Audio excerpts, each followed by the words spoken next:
So previously we discussed how you can press Q and go under Mesh Tools and activate DiceV2 and use it to dice things on various axes and twist them. However, new to this version is you can now go to DiceV2 and by pressing V you can activate what's called View Dice. And we see that as I move around the view that the dice is always going to be adjusted to fit the selection, which was part of the criteria for this request and was a long time request. And I'm just so proud to see this finally a reality, because while this looks a little strange, you might be wondering what you could possibly be using this for. That comes next. So if we press 5, we can now look at things in orthographic, which makes view dice behave a lot better. Unlike the traditional dice, there is no Q button to change the algorithm because this uses its own system for 2D, meaning that whenever you click, it will just dice and be done. And if we look at this, we are able to see that we just diced it basically from this view. Let's alt lock it from this view and let's go into dice again. We'll press V and now we're able to basically roll our dice.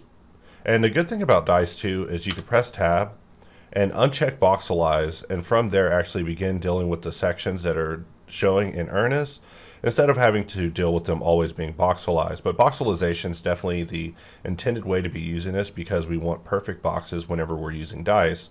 But in the event that you do not, you're also able to uncheck it in the expanded UI, as well as press B to toggle it off and adjust the segments. Another thing important to note is that if we were to collapse this, pressing X doesn't actually toggle X off, or pressing Y doesn't actually toggle Y off. What it does is it sets the segments to 1, meaning that you can just roll the wheel and begin getting your segments back. So let's say I didn't want Y sections. Well, I could just press Y, and now X has been set to 1, meaning that Y is all that's left. So if I just begin rolling the wheel, we see that we're able to continue adding sections to the Y. If we press X, we have now set Y to 1, meaning that now when we scroll, we're able to bring back both series of sections. So we'll press Y again, which will isolate it, disabling X. And here we're able to roll the wheel and begin adjusting how many X sections we want to add to this mesh. And that in a nutshell is view dice just on the fly, just how you would normally be using it, at least in its most basic context. But let's bring it up with something a little more complex. So this was a part that I modeled previously, did a 5-hour video about. But if we were to select this face and we press Q and go to dice, we could press V and actually dice just this individual face, which will give us this as a result, meaning that the cleanup process is just us going in and just sliding points to their nearest junction. But just like that, we're able to force dice geo just in the middle of another mesh, which will definitely come in handy for the subdivision conversion process.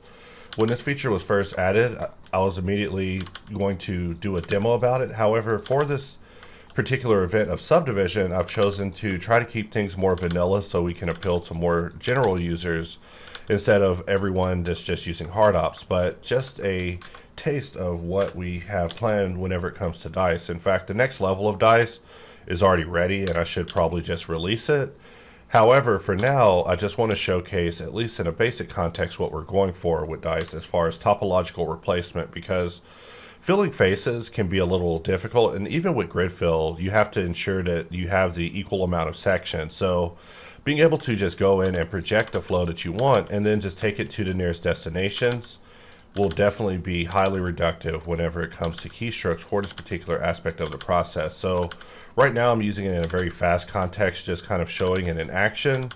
But if I were to use this on an actual topological study, this would make some very short work of a lot of very large flat faces, especially faces that I hated working my way across.